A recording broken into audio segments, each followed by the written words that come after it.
ام حسبتم، اب بڑی سخت آیت آ رہی ہے، یہ بھی بڑی لرزا دینے والی آیت ہے۔ اب دیکھیے صحابہ کرام میں سے ایک بڑی تعداد تھی کہ جو مکے کی سختیاں جھیل کر آئے تھے، مہاجرین، ان کے لیے تو اب جو بھی مراحل آئندہ آنے والے تھے وہ کوئی ایسے ثقیل نہیں تھے، ایسے مشکل نہیں تھے۔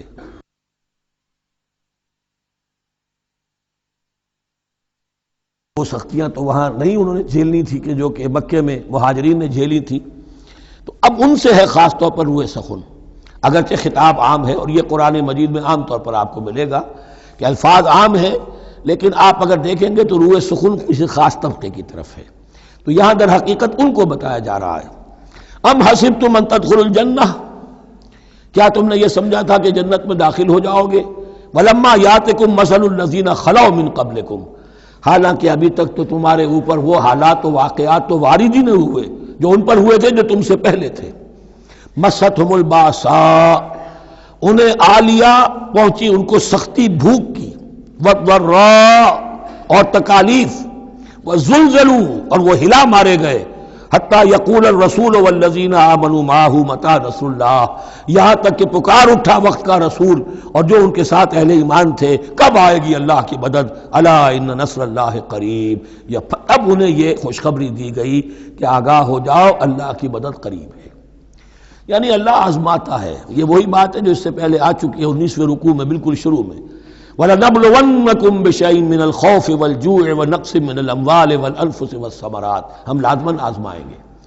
یہ کوئی پھولوں بھرا راستہ نہیں ہے، پھولوں کی سیج نہیں ہے، حق کا راستہ ہے، یہ کانٹوں بھرا بستر ہے، کانٹوں بھرا راستہ ہے، اس کے لیے ذہناً تیار ہو جاؤ۔ در رہے منزل لیلا کہ خطر ہاست بسے، شرط اول قدمی نفس کے مجنوں باشی، دیکھ سمجھ کر آؤ۔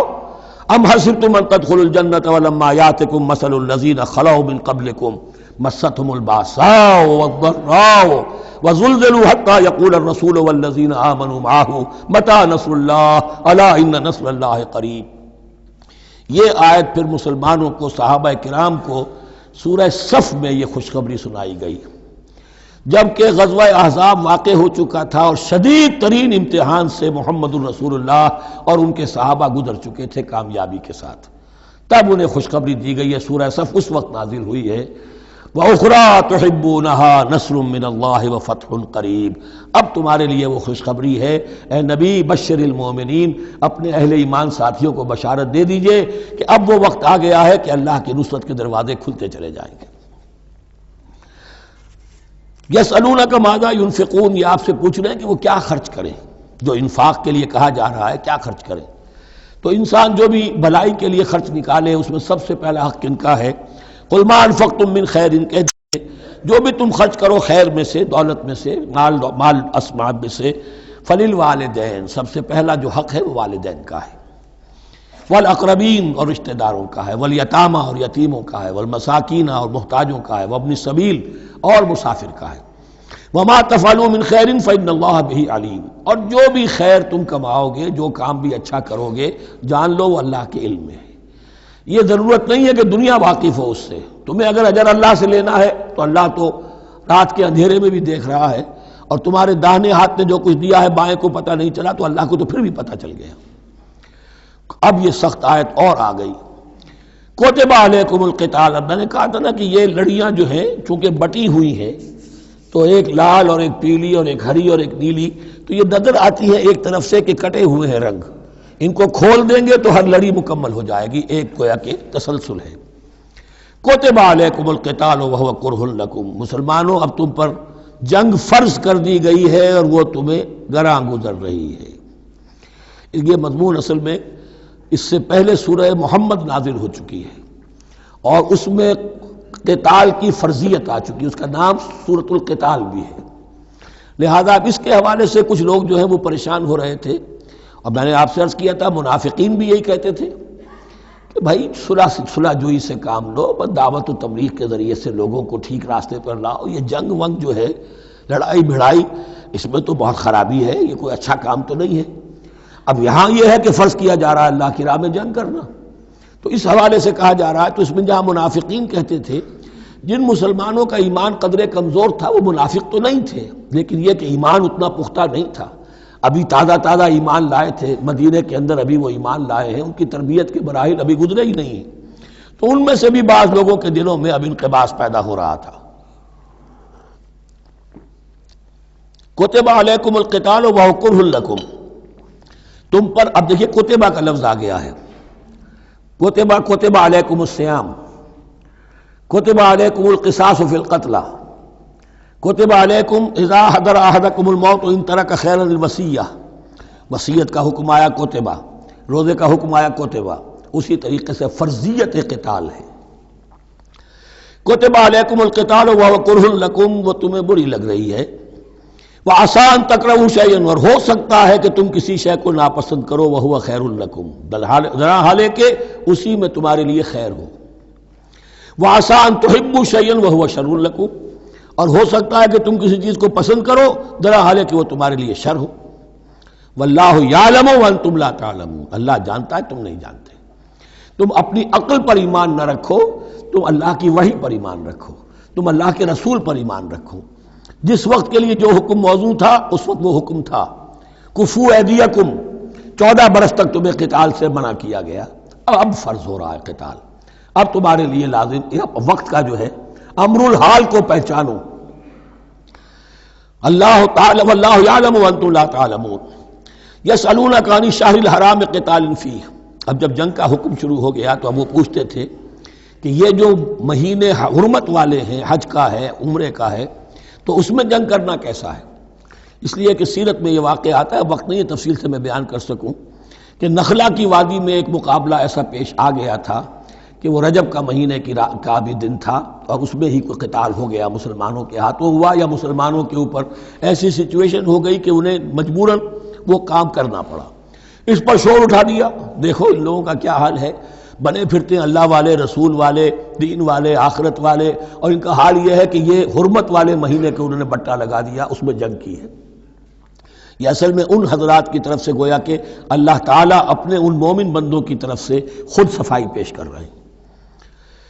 یسألونک عن الشہر الحرام قتال فیہ، یہ پوچھتے ہیں آپ سے حرمت والے مہینوں میں قتال کا حکم، قل قتال فیہ کبیر، کہہ دیجئے ہاں حرمت والے مہینے میں جنگ کرنا بہت بڑی بات ہے، یعنی بہت بڑا گناہ ہے، لیکن وَصَدٌّ عَن سَبِيلِ اللَّهِ وَكُفْرٌ بِهِ وَالْمَسْجِدِ الْحَرَامِ وَإِخْرَاجُ أَهْلِهِ مِنْهُ أَكْبَرُ عِندَ اللَّهِ، یہ بھی تو دیکھو کہ جن لوگوں نے وہ جرم کیے ہیں کہ جنہوں نے اللہ کے راستے سے روک دیا، اللہ کا کفر کیا، مسجد حرام کے راستے روک دیے مسلمانوں کے لیے، اب یہ نہیں جا سکتے، بیت اللہ میں عبادت نہیں کر سکتے، اخراج اہلہ منہ، اس میں سے لوگوں کو نکلنے پہ مجبور کر دیا مکے کے مسلمانوں کو، اکبر عند اللہ، گناہ تو وہ بھی ہے لیکن یہ کہیں بڑا گناہ ہے اللہ کے نزدیک۔ تو سینس آف پروپورشن ہونا چاہیے کہ کس چیز کے مقابلے میں کس شے کی برائی ہے۔ والفتنۃ اکبر من القتل، یہ پہلے بھی آ چکا ہے، والفتنۃ اشد من القتل، اب آیا والفتنۃ اکبر من القتل۔ فتنہ ہر وہ کیفیت ہے جس میں صاحب ایمان کے لیے ایمان پر قائم رہنا اور اسلام پر عمل کرنا مشکل ہو جائے۔ آج کا پورا معاشرہ فتنہ ہے، اسلام پر عمل کرنا مشکل ہے، بدماشی کے راستے کھلے ہوئے ہیں، حرام خوری کے راستے کھلے ہوئے ہیں، حلال عقل حلال دانتوں پسینہ آئے تو شاید نصیب ہو، شادی کے نکاح کے راستے بند کیے ہوئے ہیں، یہ شرطیں ہیں اور یہ شرطیں ہیں اور یہ شرطیں ہیں اور یہ ہے اور یہ چیزیں لازمی ہیں، اور زنا کے راستے کھلے جائیے۔ جس معاشرے کے اندر جب غلبہ باطل کا ہوگا حق پر چلنا ممکن نہیں رہے گا، وہ جو باطل کا غلبہ ہے وہ سب سے بڑا فتنہ ہے۔ والفتنۃ اکبر من القتل، فتنہ جو ہے بہت بڑی شے ہے قتل کے مقابلے میں۔ ولا یزالون یقاتلونکم حتی یردوکم عن دینکم ان استطاعوا، اور سن لو یہ لوگ تم سے جنگ کرتے رہیں گے یہاں تک کہ لوٹا دیں تمہیں اپنے دین سے، اگر وہ کر سکتے ہوں، وہ تو تلے ہوئے ہیں اس پر کہ تمہیں لوٹا کر لے جائیں گے اپنے دین سے۔ یہاں اشارہ ہو رہا ہے مشرکین مکہ کی طرف، کیونکہ اب یہ تمہید چل رہی ہے سورہ بقرہ کے اندر غزوہ بدر کے لیے، اب اس کے بعد غزوہ بدر ہونے والا ہے، اس کے لیے ذہنی تیاری۔ وَلَا يَزَالُونَ يُقَاتِلُونَكُمْ حَتَّى يَرُدُّوكُمْ عَنْ دِينِكُمْ إِنِ اسْتَطَاعُوا، وہ تو اپنی سے کوشش کرتے رہیں گے کہ تمہیں تمہارے دین سے پھرا کر لوٹا کر واپس لے جائیں اگر ان میں طاقت ہے۔ وَمَنْ يَرْتَدِدْ مِنْكُمْ عَنْ دِينِهِ، اور سن لو جو بھی کوئی تم میں سے پھر گیا، مرتد ہو گیا اپنے دین سے، فَيَمُتْ، اور اسی حالت میں اس کی موت آ گئی، وَهُوَ كَافِرٌ، کہ وہ کافر ہی تھا، فَأُولَٰئِكَ حَبِطَتْ أَعْمَالُهُمْ فِي الدُّنْيَا وَالْآخِرَةِ، تو یہ وہ لوگ ہوں گے کہ جن کے تمام اعمال دنیا اور آخرت میں حبط ہو گئے۔ پہلے کتنے ہی نیکیاں کی ہوئی تھیں، کتنے ہی نمازیں پڑھی ہوئی تھیں، کتنا ہی جو ہے انفاق کیا تھا، صدقات دیے تھے، کچھ بھی کیا، سب کا سب زیرو ہو جائے گا۔ وَأُولَٰئِكَ أَصْحَابُ النَّارِ هُمْ فِيهَا خَالِدُونَ، اور وہ ہوں گے جہنم والے اور رہیں گے اس میں ہمیشہ ہمیشہ۔ ان الذين آمنوا والذين هاجروا وجاهدوا في سبيل الله اولئك يرجون رحمت اللہ واللہ غفور رحیم، یقیناً وہی لوگ جو ایمان لائے اور جنہوں نے ہجرت کی اور جہاد کیا اللہ کی راہ میں، یہ وہ لوگ ہیں جو اللہ کی رحمت کے امیدوار ہیں۔ بڑا لطیف طنز ہے ان پر، جا رہے ہیں حرام کے راستے پر، اللہ رحمت فرمائے گا، اللہ رحمت نہیں فرماتا، اللہ کی رحمت کا مستحق بننا پڑتا ہے۔ اللہ کی رحمت کا مستحق وہی ہے، ان الذین آمنوا والذین ہاجروا وجاہدوا فی سبیل اللہ اولئک یرجون رحمت اللہ، وہ امیدوار ہیں اللہ کی رحمت کے، وہ امید کرے تو ان کی امید بجا ہے۔ واللہ غفور الرحیم، اور یقیناً اللہ تعالی غفور الرحیم ہے۔ یسألونک عن الخمر والمیسر، اب دیکھیے یہاں سے شریعت کا جو بلو پرنٹ اب تیار ہونا شروع ہوا، کچھ احکام پہلے آ چکے اور کچھ احکام اب آ رہے ہیں، تو بیچ بیچ میں یہ لڑیاں جو ہیں کٹی ہوئی ہیں۔ یہ آپ سے پوچھ رہے ہیں نبی صلی اللہ علیہ وسلم شراب اور جوئے کے بارے میں، قل فیہما اسم کبیر، اے نبی ان سے کہہ دیجئے کہ ان دونوں کے اندر بہت بڑے گناہ کی پہلو ہے، ومنافع للناس، اور لوگوں کے لیے کچھ منفعتیں بھی ہیں، واسمہما اکبر من نفعہما، اور ان کا جو گناہ کا پہلو ہے وہ نفع کے پہلو سے بڑا ہے، بس یعنی اشارہ کر دیا کہ چھوڑ دو اس کو، اب تمہاری عقل سلیم کے حوالے معاملہ ہے، حقیقت تم پر کھول دی گئی، یہ ابتدائی حکم ہے لیکن حکم کے پیرائے میں نہیں، بس یہ ہے کہ کچھ فائدے بھی ہیں، وہ تو ہے میں سے غرض نشاط ہے کچھ روسیہ کو، ایک گونا بے خودی مجھے دن رات چاہیے، اور میں کدے کی راہ سے ہو کر گزر گیا ورنہ سفر حیات کا بے حد طویل تھا۔ یہ حکمت سمجھ لیجئے کہ جوئے میں اور میسر میں کیا چیز مشترک ہے کہ دونوں کو جمع کیا گیا۔ شراب میں بھی انسان حقائق سے اپنے آپ کو منقطع کرتا ہے اور محنت سے جی چراتا ہے، He doesn't want to see the facts، مواجہہ کرنے کو تیار نہیں، فیس کرنے کو تیار نہیں ہے bitter facts of life کو، تو میں ایک گونا بے خودی مجھے دن رات چاہیے۔ اور جوا بھی محنت کی نفی ہے، چانس، داؤ لگاؤ، ایک ہے محنت سے ایک آدمی کما رہا ہے، مشقت کر رہا ہے، کھوکھا ہے یا کوئی چھابڑی لے کے جا رہا ہے یا کچھ اور کام ریڑھی چلا رہا ہے، وہ اپنی کوئی کمائی کر رہا ہے، اور ایک یہ داؤ لگاؤ، داؤ سے کمانا، چانس پر کمانا، یہ بھی محنت کی نفی ہے۔ تو یہ دونوں کے اندر اصل میں علت ایک ہی ہے۔ یسألونک عن الخمر والمیسر قل فیہما اسم کبیر ومنافع للناس واسمہما اکبر من نفعہما ویسألونک ماذا ینفقون قل العفو، اور یہ پوچھتے ہیں کتنا خرچ کریں، انفقوا انفقوا انفقوا وانفقوا فی سبیل اللہ ولا تلقوا بایدیکم الی التہلکہ، یہ آیت پر کل پڑھ چکے ہیں، اپنے آپ کو اپنے ہاتھوں ہلاکت میں نہ جھونکو، کتنا خرچ کرے، کچھ ہمیں مقدار بھی بتا دی جائے۔ فرمایا قل العفو، جو بھی تمہاری ضرورت سے زائد ہے۔ اللہ یہ بھی نہیں کرتا کہ اپنی ضرورتوں کو بھی تم پیچھے ڈال دو، نہیں، ضرورتیں اپنی پوری کرو، پھر جو اب تمہارے پاس ہے، اب یہ سمجھیے کہ جو ایک کمیونسٹ فلسفی ہے اس میں بھی ایک اصطلاح سرپلس ویلیو، ایک سرپلس ویلیو یہ ہے عفو، جو تمہاری ضروریات سے زائد ہے، یہ سرپلس ویلیو ہے، یہ اللہ کی راہ میں دے دو۔ اس کو بچا کر رکھنا جو ہے اللہ پر آپ بے اعتمادی کا اظہار کر رہے ہیں کہ اللہ کل نہیں دے گا مجھے،